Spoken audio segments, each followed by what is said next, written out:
L'octubre de 1998 començava a Canal Reus TV el programa musical A Tot Bat. 10 anys més tard es retroben els seus primers presentadors, el David Fernández i la Judit Cervelló, i repassen la seva vida des d'aleshores fins a l'actualitat. Si en voleu saber més, jo us aconsellaria que no us perdéssiu aquesta videocrònica. Jo sempre he dit que per mi l'A Tot Bat en aquell moment era com un joc. És a dir, amb 17 anys hi havia amics meus que feien futbol, feien qualsevol altre esport, feien teatre, feien el que fos. Jo anava a fer televisió. Una cosa estranya, no? Amb 17 anys allò, jo vaig a fer televisió.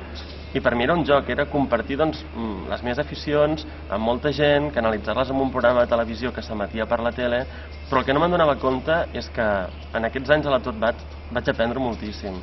Vaig aprendre lo bo i lo dolent de com funciona la televisió, dels companys amb qui et pots trobar, que et pots trobar gent no massa agradable, que et pots trobar gent molt agradable, i una mica el que va començar sent com un joc penso que m'ha servit molt, molt, molt i molt.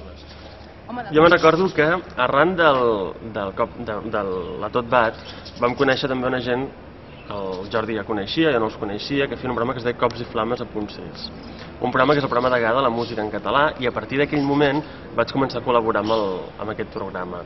Després d'això es va traduir en una relació laboral, en Punt 6, on actualment a través de Punt 6 Ràdio jo treballo en una agència de notícies, portant la corresponsalia al Baix Camp i al Priorat, però jo el coquet aquest de la tele no el vaig voler deixar.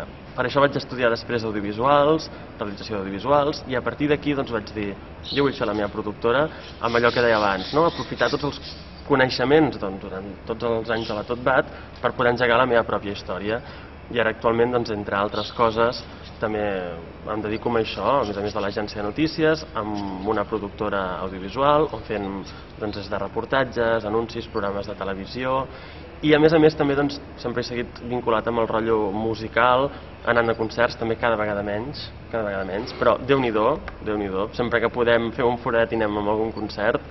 I també he estat vinculat a l'organització de diversos esdeveniments musicals, diversos cicles musicals, concerts, a l'enganxit de la música, etc. És que des que va deixar l'A Tot Bat no he fet res més de tele, no he fet res més de ràdio, he anat a algun concert, això sí, pocs, cada vegada menys, i que la meva vida té uns altres derroteros.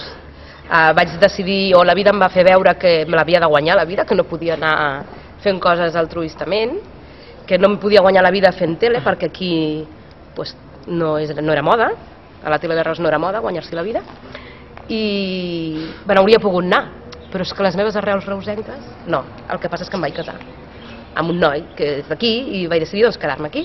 Tenia una feina estable, saps? Vull dir, la meva vida es va fer bastant còmoda, i de veritat és tan còmoda que encara hi estic. Per tant, soc feliçment casada, vivint a Reus, i no he fet res més de tele. Doncs a veure, coses que hagi fet que hagin tingut ressò, alguns dels vídeos i DVDs. He fet 2 documentals per l'Axambusto, un pels Pets, ara fa poc he realitzat un sobre el Tete Montoliu, i després videoclips de rock català, n'he fet més de 30, i bueno, estic en general content de quasi tots.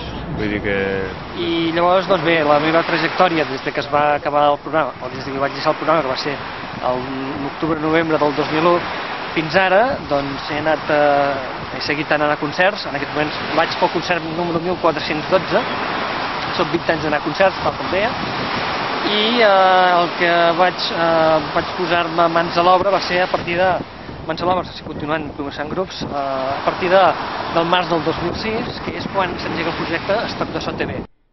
Estoc de So TV, videocròniques del passat, del present i del futur.